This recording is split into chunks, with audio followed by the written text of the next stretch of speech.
dikatakan di dalam Yohanes bahwa adalah lebih baik aku pergi, bukan meninggalkan kita sebagai yatim piatu, tetapi dikatakan ada dua maksud Tuhan Yesus, ya, dia pergi ke sorga. Yang pertama, dia akan mencurahkan, memberikan rohnya, ya, baik itu yang kita kenal sebagai Roh Kudus, Roh Allah, ya, Roh hikmat, Roh penolong, Roh penghibur, Roh kebenaran, Roh Yesus Kristus adalah Roh Kudus dalam hidup kita yang diberi untuk memperlengkapi gereja Tuhan di akhir zaman ini. Ya, dia memberikan Roh Kudus. Kemudian saudara, maksud tujuan Yesus kembali ke sorga, ke tempatnya berasal, ya saudara yang dikasih oleh Tuhan, yaitu menyediakan tempat buat kita semua. Amin. Menyediakan tempat buat kita semua. Dan akan memberikan segala apa yang Tuhan, ya, sediakan dengan sempurna buat kita semua, Bapak Ibu Saudara yang dikasih oleh Tuhan. Puji Tuhan. Dan ayat ini mengatakan bahwa saat itu Yesus naik ke sorga, murid-murid masih dalam kehilangan, saudara. Murid-murid masih di dalam kehilangan, kebingungan, panik. Ya, ditinggal orang yang kuat, ditinggal orang yang berkuasa itu. Ya, panik, bingung, saudara. Lah, sudah pergi seperti itu ya. Tetapi dikatakan malaikat pada saat itu, saudara, apa yang kamu lihat? Mengapa kamu lihat ke langit? Murid-murid lupa, saudara. Ya, lupa semua apa yang disampaikan. Mereka lupa, padahal Tuhan katakan, Yesus katakan berulang-ulang, ya, kamu harus tinggal, bertekun, bersekutu, berdoa. Maka roh itu, janji Bapa itu akan diberikan kepadamu. Tetapi karena orang kehilangan, kadang memang panik, saudara. Panik, bingung, ya. Sampai tingkat kesadaran bisa hilang, blank. Dikatakan Yesus yang kamu lihat terangkat ke sorga, dia akan datang kembali seperti dia naik, dikatakan saudara. Ya, puji Tuhan. Fakta kedatangan Tuhan Yesus kembali disaksikan oleh yang pertama Yesus sendiri, saudara. Yesus sendiri menyaksikan atau mengatakan bahwa dia akan datang kembali. Di dalam Yohanes 14 ayat yang ketiga. Yohanes 14 ayat ketiga firman Tuhan katakan, dan apabila aku telah pergi ke situ dan telah menyediakan tempat bagimu, aku akan datang kembali dan membawa kamu ke tempatku, supaya di tempat di mana aku berada, kamu pun berada. Haleluya, puji Tuhan, saudara yang dikasih oleh Tuhan. Ya, dikatakan ayat itu, dan apabila aku, Yesus itu pergi ke situ, ke sorga, saudara, ya, dia menyediakan tempat bagi kita. Aku akan datang kembali dan membawa kamu ke tempatku. Tuhan mau, Yesus mau, supaya di mana dia berada, kita juga ada di situ. Berbahagia kita, amin, amin, amin. Ya, amin Bapak Ibu Saudara. Kemudian hal yang kedua, fakta kedatangan Yesus kembali itu disaksikan atau dikatakan oleh malaikat. Tadi ayat yang sudah kita baca di ayat pokok kita. Malaikat berkata kepada murid-murid, ya, di dalam Kisah Para Rasul 1 ayat 11 tadi. Apa yang kamu lihat, hai orang-orang Galilea? Dikatakan, Yesus ini yang terangkat ke sorga yang kamu lihat tadi, dia akan datang kembali. Hal itu disaksikan oleh, ya, malaikat, saudara. Saat kedatangan Yesus kali pertama juga, waktu dia lahir sebagai bayi, sebelum dia lahir, sebelum dia menjadi bayi, saudara yang dikasih oleh Tuhan, tentunya ini adalah inisiatif daripada Allah. Ya, malaikat juga katakan di dalam Lukas pasal yang pertama ayat yang ke-30 sampai 33. Saya akan bacakan buat kita.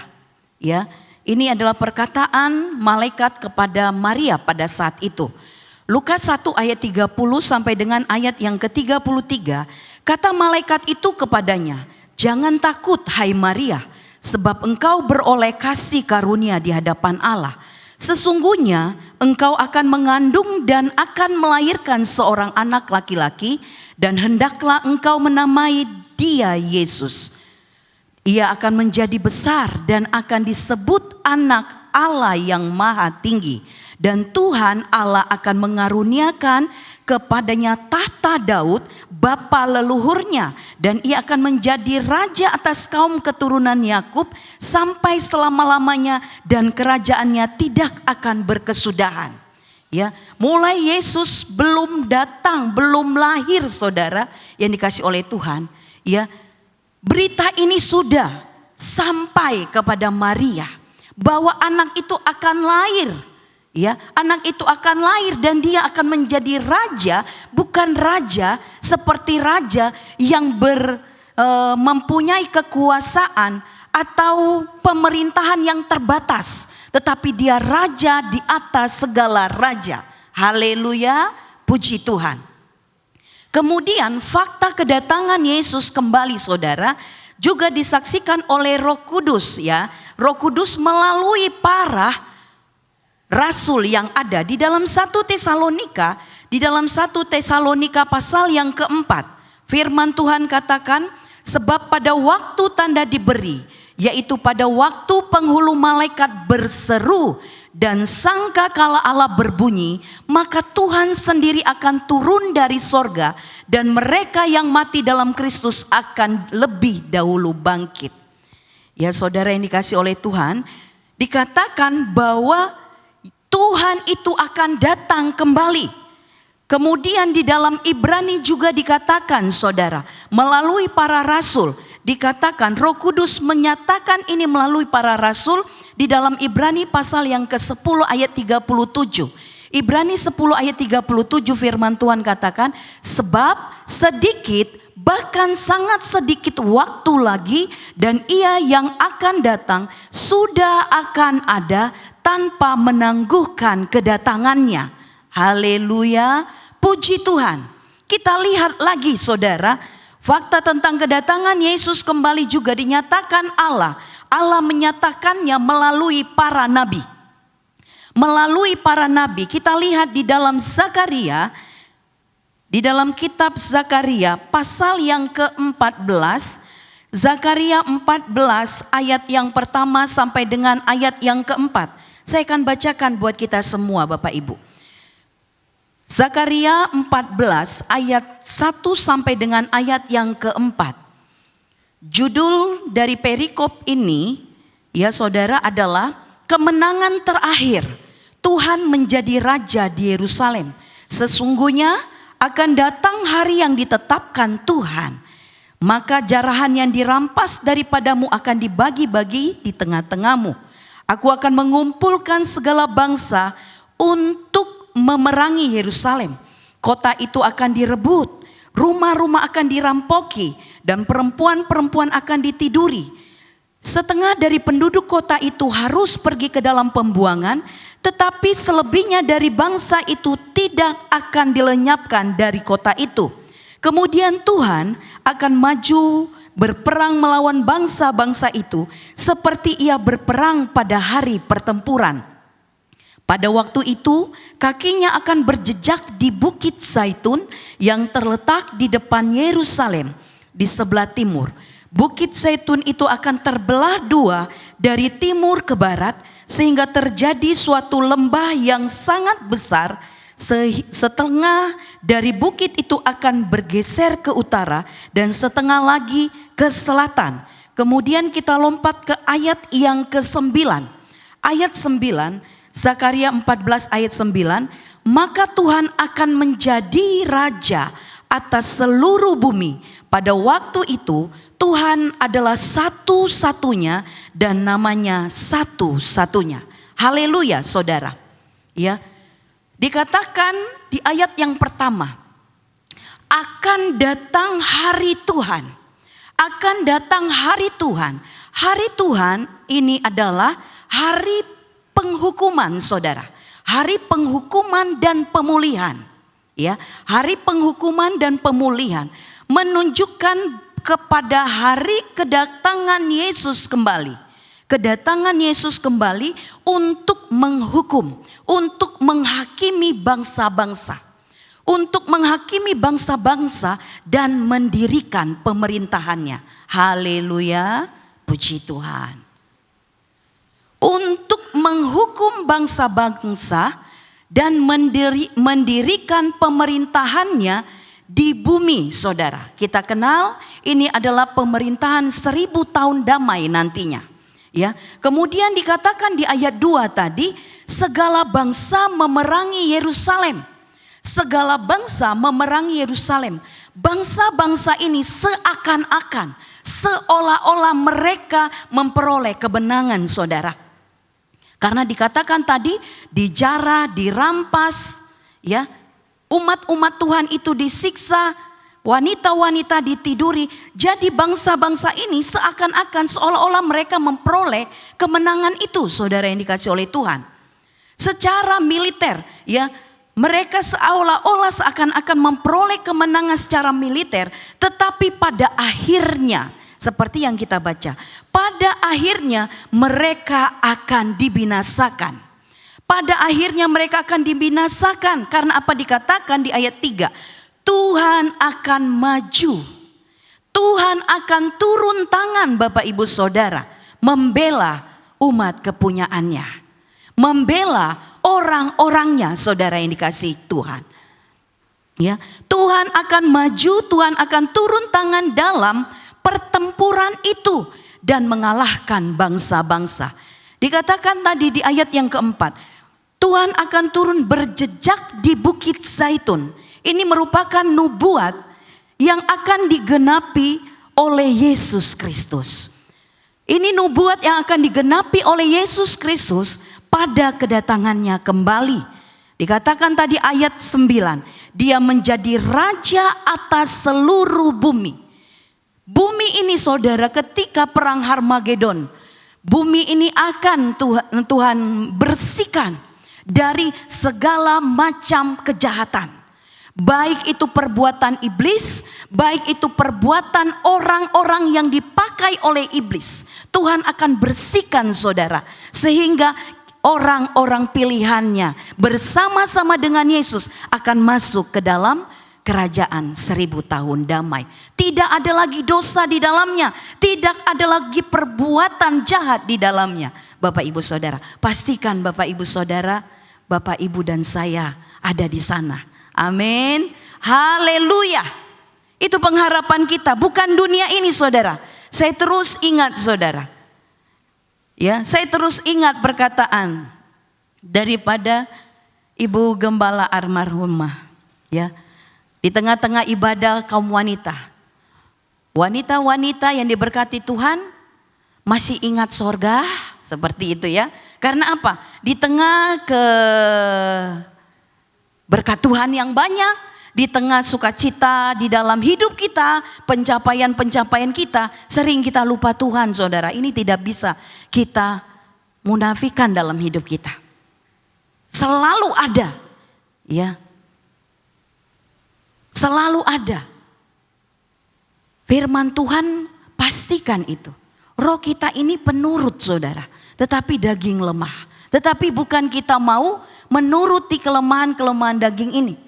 Karena di tengah kemewahan kita, di tengah berkat Tuhan itu, di tengah kejayaan, kelengkapan kita dalam dunia ini, saudara yang dikasih oleh Tuhan, kita lupa kita dipakai iblis jadi alatnya, saudara. Ada kesombongan, ada iri hati, ada keangkuhan hidup, ada nafsu, ada daging di dalamnya, saudara yang dikasih oleh Tuhan. Itu dibangkitkan oleh perbuatan iblis setan itu, saudara.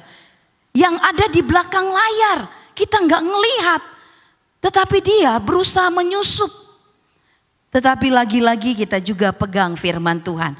Roh yang ada di dalammu, di dalam kita lebih besar, sehingga nggak perlu kita tunduk kepada iblis. Dan kita tidak boleh memberi kesempatan kepada iblis itu, saudara yang dikasih oleh Tuhan. Haleluya. Kita masih rindukan sorga, amin.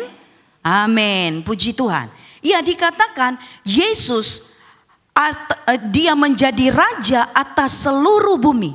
Ketika Yesus mendirikan kerajaannya, saudara, ya, dia akan disembah oleh semua bangsa di bumi ini. Haleluya, puji Tuhan.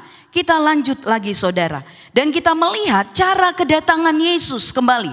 Cara kedatangan Yesus kembali yaitu secara pribadi. Secara pribadi di dalam 1 Tesalonika, ya, beberapa kali saya akan terus membacakan ayat ini, saudara. Ya, jangan bosan ya, karena ini firman Tuhan. Makanan kalau terus menerus diberi kepada Bapak Ibu boleh bosan, tapi firman Tuhan gak boleh bosan. Haleluya, puji Tuhan. 1 Tesalonika 4:16 dikatakan, pada waktu tanda diberi, yaitu pada waktu penghulu malaikat berseru dan sangkakala Allah berbunyi, maka Tuhan sendiri akan turun dari sorga dan mereka yang mati dalam Kristus akan lebih dahulu bangkit. Ya, cara kedatangan Yesus dikatakan oleh ayat ini adalah secara pribadi. Dikatakan Yesus sendiri, maka Tuhan sendiri akan turun dari sorga. Puji Tuhan, Yesus yang kita sembah bukan PHP, saudara. Dia enggak PHP, enggak pemberi harapan palsu. Karena firman Tuhan, ya, selalu benar. Tidak didapati kesalahan di dalam firman Tuhan. Saudara yang dikasih oleh Tuhan, dikatakan cara kedatangan Yesus sendiri, dia sendiri akan turun dari sorga, dikatakan. Lalu kemudian cara kedatangannya secara tubuh. Secara tubuh dikatakan tadi di ayat yang menjadi ayat pokok kita di dalam Kisah Para Rasul 1 ayat 11 tadi. Dikatakan bahwa Yesus ini yang terangkat ke sorga meninggalkan kamu akan datang kembali dengan cara yang sama seperti kamu melihat dia naik ke sorga. Akan datang kembali dengan cara yang sama. Ketika Yesus naik ke sorga, murid-murid dapat melihatnya, saudara. Begitu juga ketika Yesus datang nanti kembali, saudara, semua mata melihatnya. Ya, semua mata melihatnya. Ini juga yang menjadi fakta cara kedatangan Yesus, yaitu dapat dilihat. Dapat dilihat di dalam 1 Yohanes 3. 1 Yohanes pasal yang ketiga ayat yang kedua. Ya, 1 Yohanes 3 ayat yang kedua, firman Tuhan katakan, saudara-saudaraku yang kekasih, sekarang kita adalah anak-anak Allah, tetapi belum nyata apa keadaan kita kelak. Akan tetapi kita tahu bahwa apabila Kristus menyatakan dirinya, kita akan menjadi sama seperti dia. Sebab kita akan melihat dia dalam keadaannya yang sebenarnya. Kita akan melihat Yesus datang. Haleluya. Dia dapat dilihat. Cara kedatangan Yesus dapat dilihat oleh mata, saudara yang dikasih oleh Tuhan. Dia dapat dilihat oleh mata. Kemudian juga dikatakan, saudara yang dikasih oleh Tuhan, di dalam Wahyu 1. Wahyu 1 ayat 7. Firman Tuhan katakan di dalam Wahyu 1 ayat yang ke-7. Lihat, ia datang dengan awan-awan dan setiap mata akan melihat dia. Juga mereka yang telah menikam dia dan semua bangsa di bumi akan meratapi dia. Ya, amin. Dikatakan semua mata akan melihat Yesus itu turun dari sorga, saudara. Turun dari sorga, dia ada di awan-awan. Kita kenal sebagai di angkasa, saudara. Yesus turun di angkasa, saudara. Sebelum berjejak ke bumi, ya, dalam pemerintahan 1000 tahun damai, dia turun dari sorga ke angkasa, saudara. Ngapain di angkasa? Yang sudah belajar tahu, ya. Dan ayat tadi sudah ada yang mengatakan tadi bahwa di angkasa, saudara, ketika Yesus turun dari sorga, dia ada di angkasa. Dia menyambut kehadiran orang-orang percaya, baik yang sudah mati terlebih dahulu, mereka akan dibangkitkan. Mereka akan dibangkitkan, diubah tubuh ini dengan tubuh kemuliaan. Dan orang-orang yang masih hidup, mereka juga akan diangkat bersama-sama di angkasa, saudara. Bersama-sama di angkasa. Di angkasa, saudara, apa yang Yesus perbuat? Nanti kita lihat di bagian akhir, saudara ya. Dan di angkasa, saudara, ini juga terjadi ya. Yesus dan para salehnya, orang-orang percaya, orang-orang kudus akan memerangi ya, memerangi segala kejahatan iblis, setan, antikristus, sehingga bumi ini akan bersih, kemudian masuk kepada kerajaan 1000 tahun damai. Haleluya. Kemudian lagi, saudara, cara kedatangannya dengan tiba-tiba. Dengan tiba-tiba seperti kilat, dikatakan di dalam Matius 24 ayat 27. Matius 24 ayat 27, firman Tuhan katakan, sama seperti kilat memancar dari sebelah timur dan melontarkan cahayanya sampai ke barat, demikian pula lah kelak kedatangan Anak Manusia. Tiba-tiba, seperti kilat, dikatakan saudara yang dikasih oleh Tuhan. Tiba-tiba, kalau dikatakan tiba-tiba, tidak ada perencanaan, saudara yang dikasih oleh Tuhan. Tunggu dulu ya, waktu segini, jam segini, detik segini, tidak. Tetapi dikatakan tiba-tiba.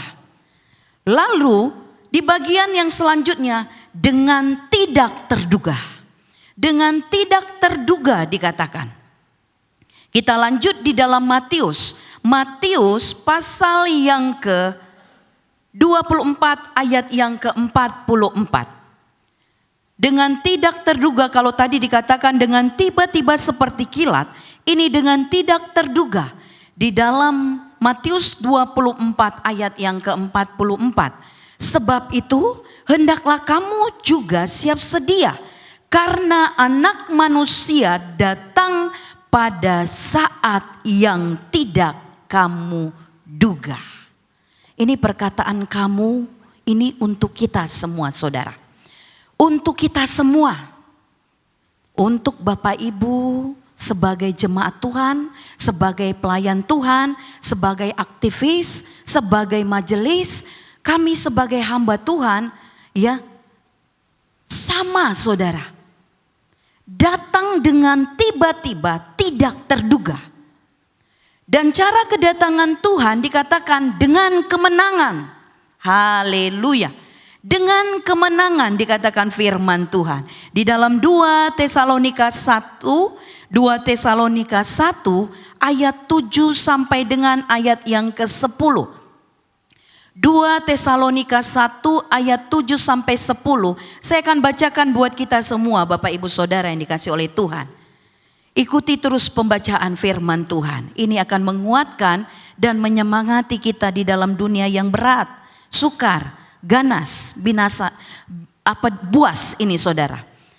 Di dalam 2 Tesalonika 1 ayat yang ke-7, firman Tuhan katakan, dan untuk memberikan kelegaan kepada kamu yang ditindas, dan juga kepada kami pada waktu Tuhan Yesus di dalam sorga menyatakan dirinya bersama-sama dengan malaikat-malaikatnya dalam kuasanya di dalam api yang menyala-nyala, dan mengadakan pembalasan terhadap mereka yang tidak mau mengenal Allah dan tidak mentaati Injil Yesus Tuhan kita. Ayat 9. Mereka ini akan menjalani hukuman kebinasaan selama-lamanya, dijauhkan dari hadirat Tuhan dan dari kemuliaan kekuasaannya. Ayat 10. Apabila ia datang pada hari itu untuk dimuliakan di antara orang-orang kudusnya dan untuk dikagumi oleh semua orang yang percaya, sebab kesaksian yang kami bawa kepadamu telah kamu percayai. Dikatakan Yesus datang membawa kemenangan, saudara. Haleluya. Yesus datang membawa kemenangan, dan ini disaksikan oleh semua orang. Baik kita orang-orang percaya, orang-orang kudusnya yang dikuduskan oleh firman dan rohnya, saudara yang dikasih oleh Tuhan. Baik juga orang yang tidak mau percaya. Mereka melihat, tetapi berbeda apa yang kita terima. Kita terima kemenangan. Kita terima ya kemuliaan Tuhan itu dalam kita. Tetapi orang-orang yang menghujat Tuhan, membunuh Tuhan, tidak mau percaya kepada Yesus, mereka akan dihukum selama-lamanya. Tujuan kedatangan Yesus kembali. Kita melihat tujuan kedatangan Yesus kembali, saudara yang dikasih oleh Tuhan. Di dalam 1 Tesalonika 4 ayat 16. Lagi saya baca ayat ini, saudara. 1 Tesalonika 4 ayat 16. Sebab pada waktu tanda diberi, yaitu pada waktu penghulu malaikat berseru dan sangkakala Allah berbunyi, maka Tuhan sendiri akan turun dari sorga dan mereka yang mati dalam Kristus akan lebih dahulu bangkit. Di ayat 17, sesudah itu kita yang hidup, yang masih tinggal akan diangkat bersama-sama dengan mereka dalam awan, menyongsong Tuhan di angkasa. Demikianlah kita akan selama-lamanya bersama-sama Tuhan. Ini kebahagiaan orang percaya, saudara. Ini kebahagiaan orang percaya. Kita menikmati kemuliaan itu. Mampu otak kita yang hanya sekepal tangan ini memikirkan itu? Enggak mampu, saudara. Tetapi itu disiapkan oleh Tuhan buat kita yang percaya kepada Tuhan. Puji Tuhan. Kemudian ya saudara yang dikasih oleh Tuhan, tujuan kedatangan Tuhan yaitu menerima miliknya bagi dirinya, dikatakan di dalam 1 Korintus 15 ayat yang ke-51. Ayat 51 sampai dengan ayat 53. Sesungguhnya aku menyatakan kepadamu suatu rahasia, dikatakan ya. Aku menyatakan kepadamu suatu rahasia, kita tidak akan mati semuanya, tetapi kita semua akan diubah dalam sekejap mata, pada waktu bunyi nafiri yang terakhir. Sebab nafiri akan berbunyi dan orang-orang mati akan dibangkitkan dalam keadaan yang tidak dapat binasa, dan kita semua akan diubah. Karena yang dapat binasa ini harus mengenakan yang tidak dapat binasa, dan yang dapat mati ini harus mengenakan yang tidak dapat mati. Ya, tujuan kedatangan Yesus kembali adalah menerima miliknya menjadi bagian dia, saudara. Yaitu Bapak Ibu Saudara kita, saudara yang dikasih oleh Tuhan. Nafiri yang terakhir, sangkakala yang ketujuh, Yesus turun dari sorga, saudara, di angkasa. Pada waktu yang bersamaan orang mati yang mati di dalam Tuhan, kapanpun itu, dimanapun itu, dalam keadaan apapun itu, saudara. Mau mereka mati di laut, di udara karena kapalnya pecah, baik di jalan, ditemukan atau tidak ditemukan, dikubur atau tidak dikubur. Semua yang mati di dalam Tuhan terlebih dahulu akan diubahkan. Kemudian orang yang masih hidup, dikatakan mereka sama-sama diubahkan dan sama-sama memakai tubuh kemuliaan itu. Bukan tubuh yang binasa, bukan tubuh yang dapat mati ini, saudara, tetapi tubuh kemuliaan. Haleluya. Kemudian tujuan Yesus datang kembali, memberi pahala kepada para hambanya. Siapakah hamba-hambanya itu, saudara? Kita lihat ayat-ayat yang menjelaskan. Bukan perkataan-perkataan manusia tentunya, saudara. Tetapi biar Alkitab menjelaskan, ya, Tuhan itu sendiri. Ya, Matius 16 ayat 27. Tujuan kedatangan Tuhan kembali, Yesus kembali memberi pahala kepada para hambanya. Matius 16 ayat yang ke-27. Sebab anak manusia akan datang dalam kemuliaan Bapanya diiringi malaikat-malaikatnya. Pada waktu itu ia akan membalas setiap orang menurut perbuatannya. baik perbuatan jahat atau perbuatan baik, kedatangan Yesus itu akan membalaskan tentunya segala perbuatan baik yang kita lakukan, saudara, akan menerima apa yang Tuhan berikan. Apa yang Tuhan siapkan buat kita. Kemudian di dalam 1 Tesalonika maksud saya, di dalam 1 Tesalonika 2 ayat 19. 1 Tesalonika 2 ayat 19, firman Tuhan katakan, sebab siapakah pengharapan kami atau sukacita kami atau mahkota kemegahan kami di hadapan Yesus Tuhan kita pada waktu kedatangannya, kalau bukan kamu. Kalau selanjutnya di ayat 20, Rasul Paulus katakan kepada jemaat itu, ya, kamulah sukacita dan mahkotaku. Ini khusus buat hamba-hamba Tuhan, saudara. Untuk Bapak Gembala, untuk Bapak Ibu Gembala, untuk semua hamba-hamba Tuhan. Siapakah sukacita, kemuliaan, ya, mahkota kami, yaitu Bapak Ibu yang menjadi jemaat yang setia di hadapan Tuhan. Haleluya. Haleluya. Haleluya. Bapak Ibu menjadi sukacita, menjadi mahkota. Semua kita akan terima mahkota, saudara. Ketika Yesus datang, di angkasa itu pemberian pahala, saudara. Selain menghukum bumi dengan segala kejahatannya, antikristus, ya saudara yang dikasih oleh Tuhan, di angkasa itu pemberian pahala. Pemberian pahala. Rasul Paulus katakan, kamulah mahkotaku. Semua kita akan terima mahkota. Tetapi saudara, kemegahan daripada mahkota itu digambarkan ada kemegahan seperti bintang, seperti bulan, seperti matahari. Artinya berbeda-beda, saudara. Ya. Sesuai dengan apa? Apa yang kita kerjakan untuk sorga, saudara.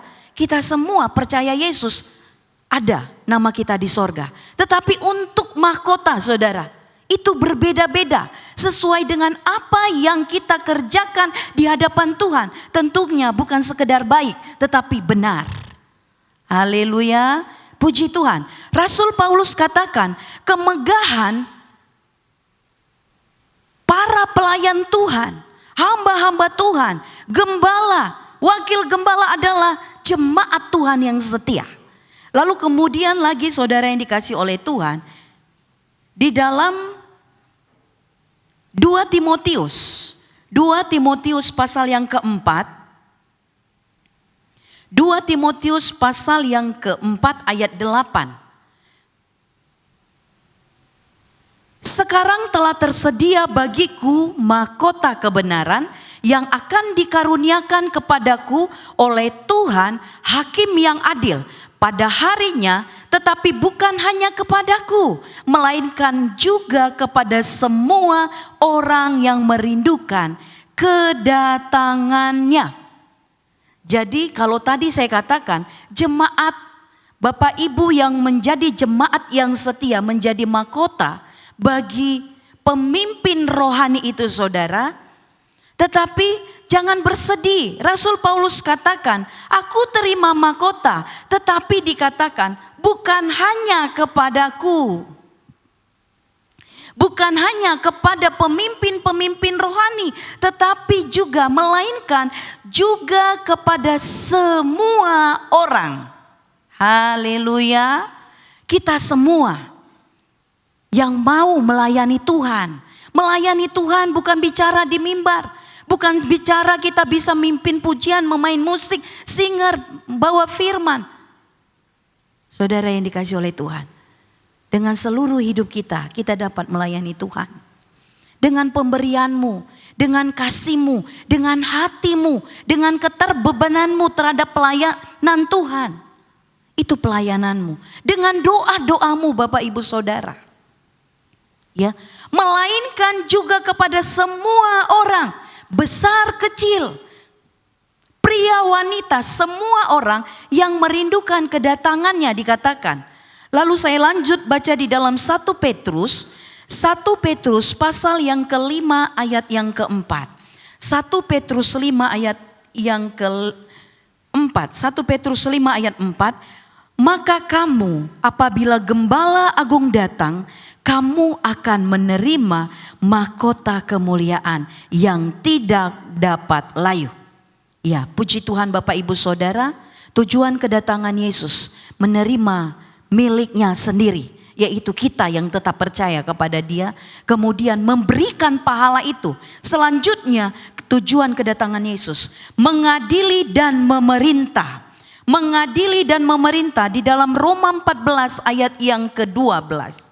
Roma 14 ayat yang ke-12 firman Tuhan katakan, demikianlah setiap orang di antara kita akan memberi pertanggungjawab tentang dirinya sendiri kepada Allah. Ada pengadilan yang harus kita hadapi. Ada pengadilan yang harus kita hadapi, saudara.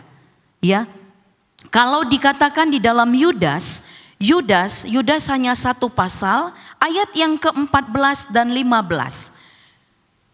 Yudas 14 dan 15 juga tentang mereka. Henok, keturunan ke-7 dari Adam, telah bernubuat katanya, sesungguhnya Tuhan datang dengan beribu-ribu orang kudusnya, hendak menghakimi semua orang dan menjatuhkan hukuman atas orang-orang fasik karena semua perbuatan fasik yang mereka lakukan dan karena semua kata-kata nista yang diucapkan orang-orang berdosa yang fasik itu terhadap Tuhan.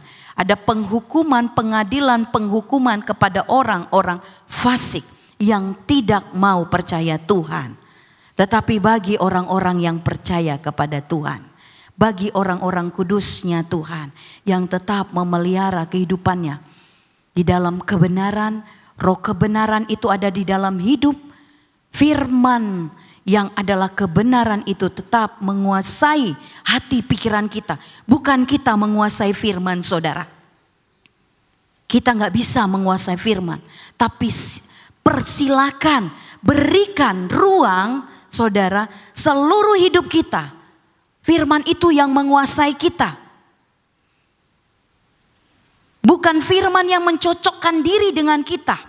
Tetapi kita yang mencocokkan diri dengan firman Tuhan. Sehingga kita tidak akan pernah salah, saudara yang dikasih oleh Tuhan. Karena kebenaran kita itu dikatakan seperti kain kotor, Bapak Ibu Saudara. Karena hati manusia itu licik. Hati manusia yang tidak dibarui oleh Tuhan licik, dikatakan firman Tuhan. Licik, apalagi kalau dikatakan betapa liciknya hati, apalagi kalau hati itu sudah membatu. Salah satu organ tubuh kita, hati, ketika hati itu mengalami kerusakan, saudara, hati itu dipotong, dia bisa tumbuh lagi. Beda dengan organ tubuh yang lain. Tetapi bagaimana dengan dikatakan hati yang licik dan membatu? Tentunya tidak dapat lagi dia bertumbuh. Karena apa? Sudah menjadi membatu. Tetapi ketika hati nurani kita dibersihkan, dikuasai firman dan Roh Kudus, kita akan seturut dengan firman Tuhan. Kita akan seturut dengan Tuhan. Amin. Puji Tuhan. Dikatakan di dalam Wahyu 3 ayat 21, bagian kita anak-anak Tuhan. Ya. Ketika tujuan Yesus datang kembali mengadili dan memerintah bagian orang-orang percaya. Dikatakan Wahyu 3 ayat 21.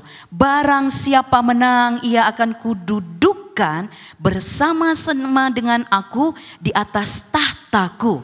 Sebagaimana aku pun telah menang dan duduk bersama-sama dengan Bapakku di atas tahtanya. Haleluya. Saat kedatangan Tuhan Yesus tidak diberitahukan. Tidak diberitahukan, saudara.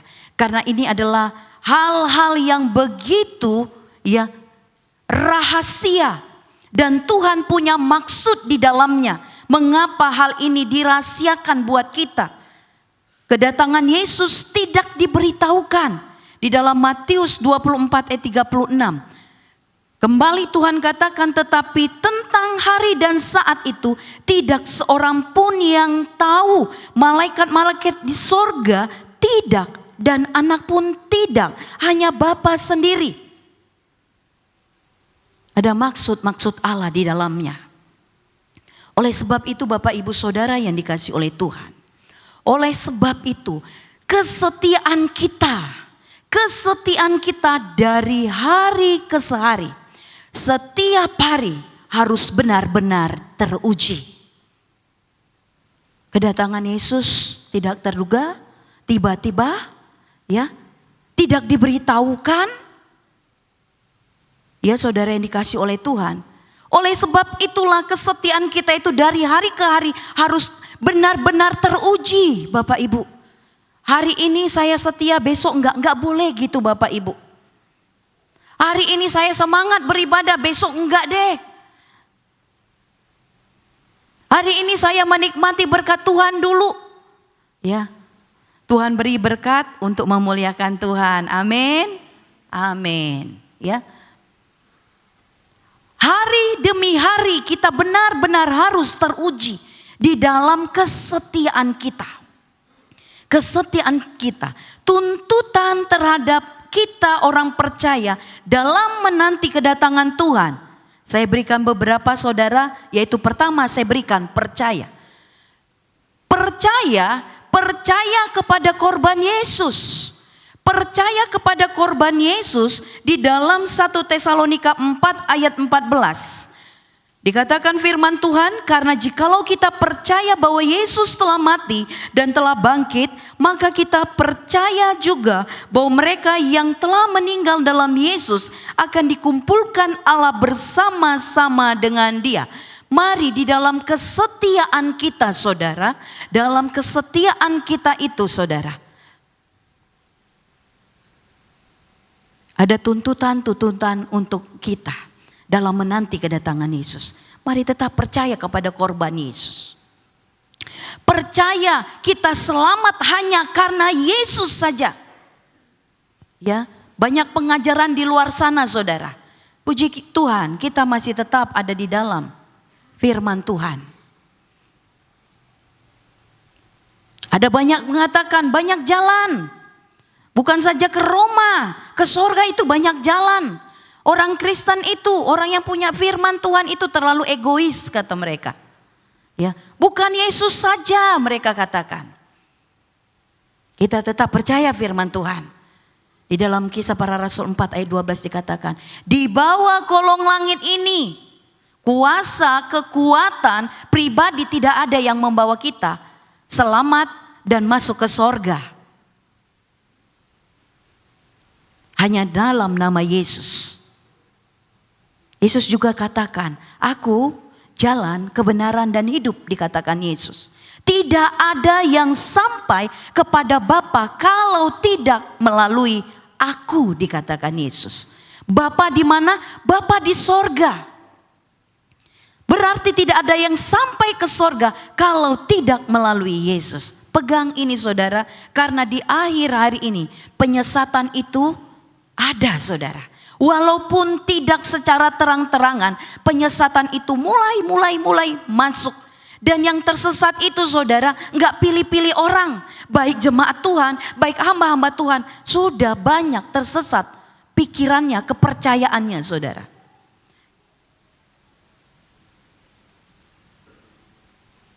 Biar kita tetap percaya kepada korban Yesus. Kita hanya selamat karena Yesus saja. Dia mati untuk menyelamatkan kita dan kita mendapat bagian dalam sorga. Haleluya.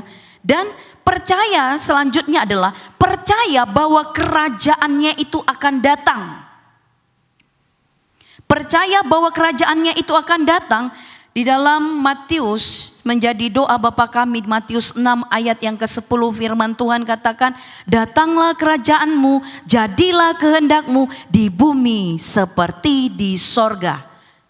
Yesus itu berkerajaan di bumi dan di sorga saudara. Amin, amin, amin. Dan di dalam Wahyu 22 ayat yang ke-20. Wahyu 22 ayat 20 firman Tuhan katakan. Banyak firman Tuhan saudara, tidak mengapa ya, supaya kita kaya dan terus dikuatkan. Ia yang memberi kesaksian tentang semuanya ini berfirman, aku datang segera. Amin. Datanglah Tuhan Yesus. Ada tuntutan yang harus kita jalani saudara dalam menanti kedatangan Yesus kembali. Tadi yang pertama, percaya. Percaya kepada korban Yesus, percaya bahwa Yesus itu kerajaannya akan datang dalam kehidupan kita. Kemudian tuntutan yang harus ada terus di dalam hidup kita, yaitu rindukan Bapak Ibu. Rindukan akan kedatangannya itu. Rindukan akan kedatangannya kembali saudara. Di dalam 2 Timotius 4 ayat yang ke-8. 2 Timotius 4 ayat yang ke-8. Firman Tuhan katakan, sekarang telah tersedia bagiku mahkota kebenaran yang akan dikaruniakan kepadaku oleh Tuhan, Hakim yang adil pada harinya, tetapi bukan hanya kepadaku, melainkan juga kepada semua orang yang merindukan kedatangannya. Ini tadi yang saya sampaikan, bahwa kepada kita semua akan menerima mahkota itu ketika apa saudara? Kita tetap merindukan kedatangan Tuhan kembali dalam kehidupan kita. Haleluya, puji Tuhan. Kenapa kita rindukan kedatangannya itu saudara yang dikasih oleh Tuhan? Mengapa kita merindukan kedatangan Yesus itu kembali? Kalau di dalam Filipi 3 ayat 20 dikatakan, karena kewargaan kita adalah di sorga. Kewargaan kita adalah di dalam sorga, dan dari situ juga kita menantikan Tuhan Yesus Kristus sebagai juru selamat. Ini yang tadi saya sampaikan ya, yang disampaikan oleh almarhumah Ibu Gembala. Ya saudara, dia katakan apa? Masih rindu sorga? Masih ingat sorga? Dikatakan. Kewargaan kita adalah di sorga.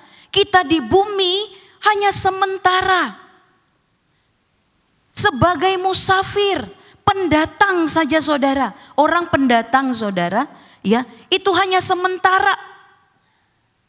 Oleh sebab itu, jangan mencintai dunia, dikatakan firman Tuhan. Jangan mencintai dunia dengan segala yang ada di dalamnya. Karena ketika kita mencintai dunia, kita menjadi musuh Allah. Kita menjadi musuh Allah. Kita gak cocok, gak selaras, gak sesuai dengan hati Tuhan saudara. Karena tempat Bapak Ibu Saudara dan saya ada di sorga. Haleluya, puji Tuhan. Selanjutnya dikatakan di ayat 21 tadi ya, Filipi 3 ayat 20 sampai 21. Ayat 21 dikatakan, yang akan mengubah tubuh kita yang hina ini sehingga serupa dengan tubuhnya yang mulia, menurut kuasanya yang dapat menaklukkan segala sesuatu kepada dirinya. Ya, tubuh yang kita hidupi sekarang adalah tubuh yang masih fana saudara. Kemah ini akan dibongkar. Ya, kita akan memakai tubuh kemuliaan itu. Bagaimana cara kita merindukan tetap rindu kedatangan Tuhan itu? Dengan tetap berjaga-jaga, tetap sadar dan berjaga-jaga. Berulang-ulang firman Tuhan datang bagi kita. Sebagai anak-anak Tuhan yang tetap merindukan Yesus itu datang menjemput kita saudara yang dikasih oleh Tuhan. Ya, kerinduan kita itu dengan tetap berjaga-jaga. Sadar dan berjaga-jaga. Ada orang rindu saudara, tapi diam-diam aja. Kalau pasangan ya, orang pacaran, rindu pasti datang. Ya, datang saudara, ngapel. Saudara. Begitu juga ketika kita rindu sama Tuhan, saudara, enggak duduk manis, diam-diam baik, enggak. Bukan duduk manis, nggak mau kerjakan apa yang Tuhan mau. Enggak, itu namanya tadi, nggak cocok dengan Tuhan. Tetapi di dalam kita merindukan kedatangan Tuhan itu, menjemput kita. Kapanpun itu saudara yang dikasih oleh Tuhan. Dikatakan kerinduan kita itu kita kerjakan dengan tetap ya sadar dan berjaga-jaga. Markus 13 ayat 35 sampai 36. Markus 13 ayat 35 sampai 36. Firman Tuhan katakan, sebab itu berjaga-jagalah sebab kamu tidak tahu bagaimanakah tuan rumah itu pulang menjelang malam atau tengah malam atau larut malam atau pagi-pagi buta. Supaya kalau ia tiba-tiba datang, jangan kamu didapati sedang tidur. Ini bukan bicara tidur jasmani saudara. Tapi kerohanian itu tidur. Ya Tuhan katanya dari dulu Tuhan mau datang, Tuhan mau datang. Akhirnya apa? Suka-suka dengan hidup. Ya, kita adalah orang-orang merdeka. Kita adalah orang bebas, tetapi bukan bebas melakukan kejahatan, dosa. Tetapi kita adalah orang-orang bebas, terlepas karena apa? Ada kebenaran Tuhan dalam kita. Ada roh kebenaran itu dalam kita. Amin. Dikatakan sebab itu baik kita jangan tidur. Ya. Jangan tidur seperti orang-orang lain, tetapi berjaga-jagalah dan sadar, dikatakan di dalam 1 Tesalonika 5 ayat yang ke-6. Sebab itu baiklah, kapanpun Tuhan itu mau datang, baik dikatakan tengah malam, larut malam, pagi-pagi buta, di dalam kita menanti yang punya kerinduan kedatangan Tuhan itu. Jangan didapati tertidur, dikatakan. Tidur, dikatakan, tetapi berjaga-jaga dan sadar. Berjaga-jaga dan sadar ini Bapak Ibu Saudara, yaitu teruslah giat melayani Tuhan. Teruslah giat mengerjakan kebenaran itu. Teruslah giat saudara, mencari perkenanan Tuhan. Apa yang Tuhan mau, apa yang Tuhan inginkan. Dengan hidupku, dengan pekerjaanku, dengan pelayananku. Supaya kapanpun dia datang, kita tetap di dalam posisi sadar dan berjaga-jaga. Lalu dikatakan saudara yang dikasih oleh Tuhan, kerinduan kita itu menanti kedatangan Tuhan itu saudara, dengan tetap menjadi anak Allah yang hidup suci. Saya sangat saya tulis di catatan khotbah saya. Khotbah Ibu Wakil Gembala minggu lalu di Ketapang ibadah 1. Jangan jadi anak Tuhan cuman luaran, cuman status anak Tuhan. Tetapi kalau dibelah sampai di dalam ini saudara, benar-benar anak Tuhan.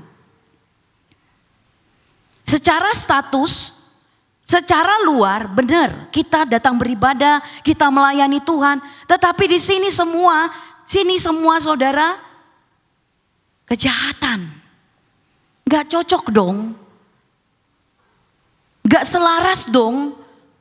Tetapi baik secara luar maupun sampai di dalam manusia batinia kita itu. Kita adalah anak-anak Tuhan. Sehingga poin ini saya berikan saudara. Ya. Ketika kita katakan kita rindu kedatangan Yesus kembali, selain kita berjaga-jaga dan tetap sadar, jadilah anak Tuhan yang hidup suci. Karena dosa dunia ini, keangkuhan hidup, hawa nafsu daging. Saudara yang dikasih oleh Tuhan, itu menjadi musuh Tuhan. Tetapi tentunya anak-anak Tuhan tidak menyukai hal ini. 1 Yohanes 2 ayat 28, 1 Yohanes 2 ayat yang ke-28. Maka sekarang anak-anakku, tinggallah di dalam Kristus, supaya apabila ia menyatakan dirinya, kita beroleh keberanian percaya dan tidak usah malu terhadap dia pada hari kedatangannya. Dikatakan di dalam ayat ini, saudara yang dikasih oleh Tuhan, tinggallah di dalam Kristus. Tinggallah di dalam Kristus. Ketika kita tinggal di dalam Kristus, tentunya kita tinggal di dalam kebenaran. Amin. Firman Tuhan katakan, barang siapa yang menyebut nama Allah, hendaklah meninggalkan kejahatan. Jangan kita secara luar kita beribadah, tetapi di dalam ini semua sampah, saudara. Tentunya ini tidak yang Tuhan inginkan. Ya. Kemudian lagi di dalam 1 Yohanes 3. 1 Yohanes 3 ayat 1 sampai dengan 3 saya bacakan kepada kita. 1 Yohanes 3 ayat 1 sampai dengan yang ketiga. Lihatlah betapa besarnya kasih yang dikaruniakan Bapa kepada kita, sehingga kita disebut anak-anak Allah, dan memang kita adalah anak-anak Allah. Karena itu dunia tidak mengenal kita, sebab dunia tidak mengenal Dia. Saudara-saudaraku yang kekasih, sekarang kita adalah anak-anak Allah, tetapi belum nyata apa keadaan kita kelak. Akan tetapi kita tahu bahwa apabila Kristus menyatakan dirinya, kita akan menjadi sama seperti Dia, sebab kita akan melihat Dia dalam keadaannya yang sebenarnya. Ayat 3, setiap orang yang menaruh pengharapan itu kepadanya menyucikan diri sama seperti Dia yang adalah suci. Haleluya. Ini tidak terbatas hanya untuk jemaat Tuhan, tetapi bagi kami juga hamba-hamba Tuhan. Bukan sekedar kami dapat menyampaikan firman Tuhan, tetapi hidup yang tidak kudus, hidup yang tidak suci itu tetap kami kerjakan, saudara. Sama-sama, baik Bapak, Ibu, Saudara, dan kami hamba-hamba Tuhan akan menghadapi, ya, baik itu penghukuman atau berkat Tuhan, sama-sama, saudara. Oleh sebab itu, mari terus berjuang, mari terus berjuang di dalam dunia yang gak mudah ini. Bagaimana kita mempertahankan kehidupan menjadi anak Tuhan yang tetap hidup suci, hidup kudus. Kebenaran Tuhan itu dalam hidup kita. Ada kekuatan firman Tuhan. Daud katakan apa? Firman-Mu, Taurat-Mu, perintah-Mu, peraturan-peraturan-Mu, nasihat-Mu, aku taruh di dalam hatiku supaya aku tidak berdosa kepadamu. Haleluya. Ada firman Tuhan untuk menguatkan kita, supaya tetap menjadi anak-anak Tuhan yang hidup kudus, suci dalam menantikan kedatangan Tuhan. Haleluya. Menjadi benar-benar anak-anak Tuhan, orang percaya, orang-orang kudus. Baik di dalam pekerjaan tidak tipu-tipu, di dalam rumah tangga tidak tipu-tipu, di dalam hubungan anak-anak muda, orang tua tidak seks bebas. Haleluya. Tuhan jaga kita terus untuk tetap ada di dalam sebagai anak Tuhan, anak Allah yang hidup kudus, suci. Karena apa? Ada firman Tuhan. Dan yang terakhir, karena ada Roh Kudus yang memenuhkan kita, bukan sekedar penuh tetapi memimpin hidup kita. Kita rindukan kedatangan Tuhan dengan kita sadar berjaga-jaga, dengan tetap menjaga hidup kudus suci. Karena ada kebenaran Tuhan, firman Tuhan menjaga kita Bapak Ibu, dan dengan dipenuhkan dan dipimpin oleh Roh Kudus. Firman Tuhan katakan di ayat yang terakhir saya bacakan di dalam Galatia 5 ayat 25. Jikalau kita hidup oleh Roh, baiklah hidup kita juga dipimpin oleh Roh. Bukan sekedar kita penuh dengan Roh Kudus sehingga berbahasa roh. Tetapi dikatakan kita harus dalam kontrol, dalam kendali, dalam tawanan roh Tuhan itu menawan kita. Sehingga apa? Bukan suka-suka kita lagi, tetapi suka-suka Tuhan yang kita mau lakukan. Amin. Ini yang dikatakan hidup dipimpin oleh Roh Kudus. Bapak Ibu, lagi saya katakan hidup di dalam dunia yang kita hidupi ini dikatakan jahat, sukar, buas seperti binatang buas. Dapat menelan kita kapanpun itu ketika kita buka celah. Tetapi sebagai anak-anak Tuhan yang menantikan kedatangan Yesus kembali, mari berikan hidup kita tetap menjadi anak Allah yang firman dan Roh Kudus itu menuntun, membimbing dan memimpin kita. Yesus saja cukup.